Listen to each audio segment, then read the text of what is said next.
Hi, I'm Khalid Thompson and welcome to the weekly news roundup from Jamaicans.com on Caribcast.tv, covering November 29th to December 5th, 2013. This week's episode is brought to you by our sponsors, CaribTix, event tickets for the Caribbean and the Americas, Initial Concepts for small business graphics and web design, and First Fridays of Florida, South Florida's premier Caribbean monthly social event.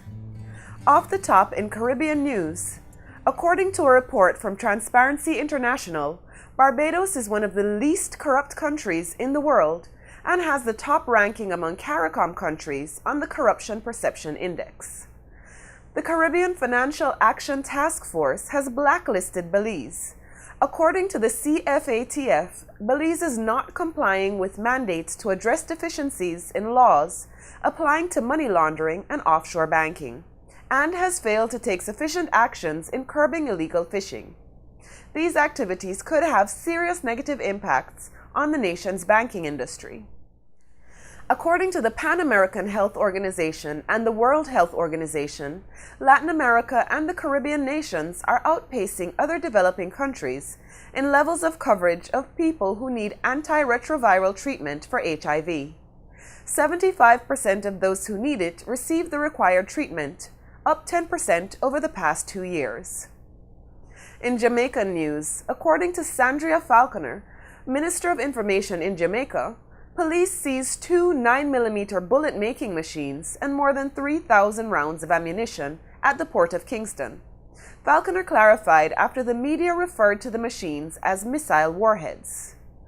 Dr. Ralph Gonsalves, the Prime Minister of St. Vincent and the Grenadines, said there is some anti-Jamaican feeling among some authorities in a number of CARICOM nations. He said that these sentiments exist despite general admiration and acceptance of Jamaican culture. In Diaspora news, according to David Mullings, who has served on the Jamaica Diaspora Advisory Board, Jamaicans living overseas are committed to making life in their home island better. Mullings has called on the diaspora to raise the $134,000 Jamaican dollars the University Hospital of the West Indies needs this Christmas season to pay for current supplies. Members of the public, including the Jamaican diaspora, may nominate young people to receive the Prime Minister's National Youth Award for Excellence.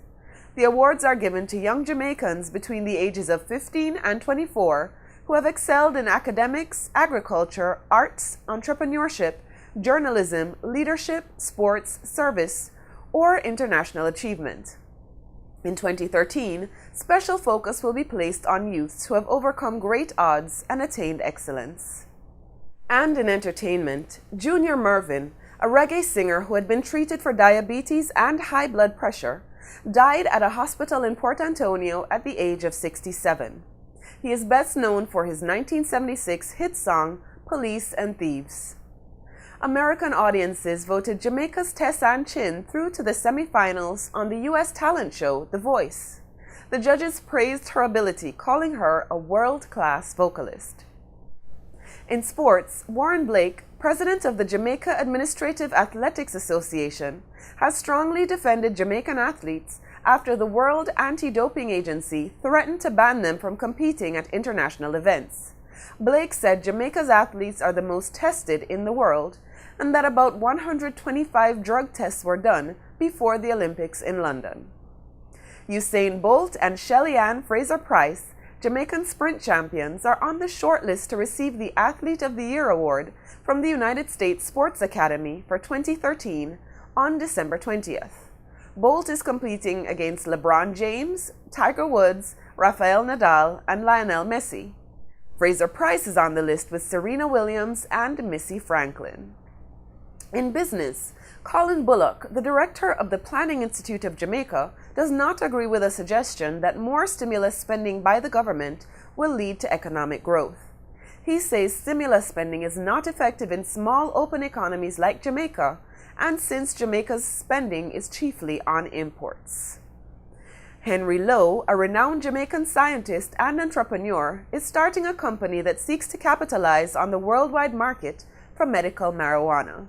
Lowe, who specializes in medicinal chemistry research and who is the chairman of an organization that creates therapeutic and cosmetic products from indigenous plants in Jamaica, calls his new firm Medicanja. It will focus on finding the medicinal compounds in the cannabis plant and will not violate local or international laws governing the drug. And finally, a personal perspective.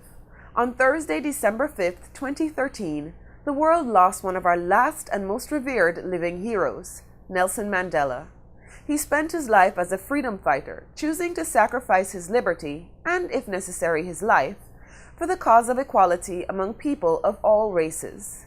He was a powerful but gentle spirit who changed the world by the strength of his resolve rather than the strength of his fists. He gained respect by showing love.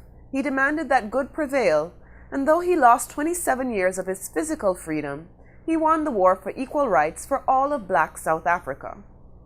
As our children become less appreciative of the freedoms they have and the power that giving respect begets, let us remind them through his story to take nothing for granted.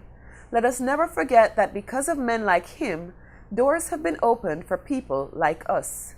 Let us give thanks for the liberties that are our privilege to enjoy and be aware that kindness, empathy, and good can truly be the most powerful weapons that we wield.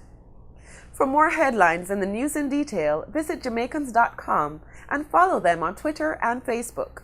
For live Caribbean TV anywhere in the world, order Caribcast on your Roku device, visit caribcast.tv, or download the app.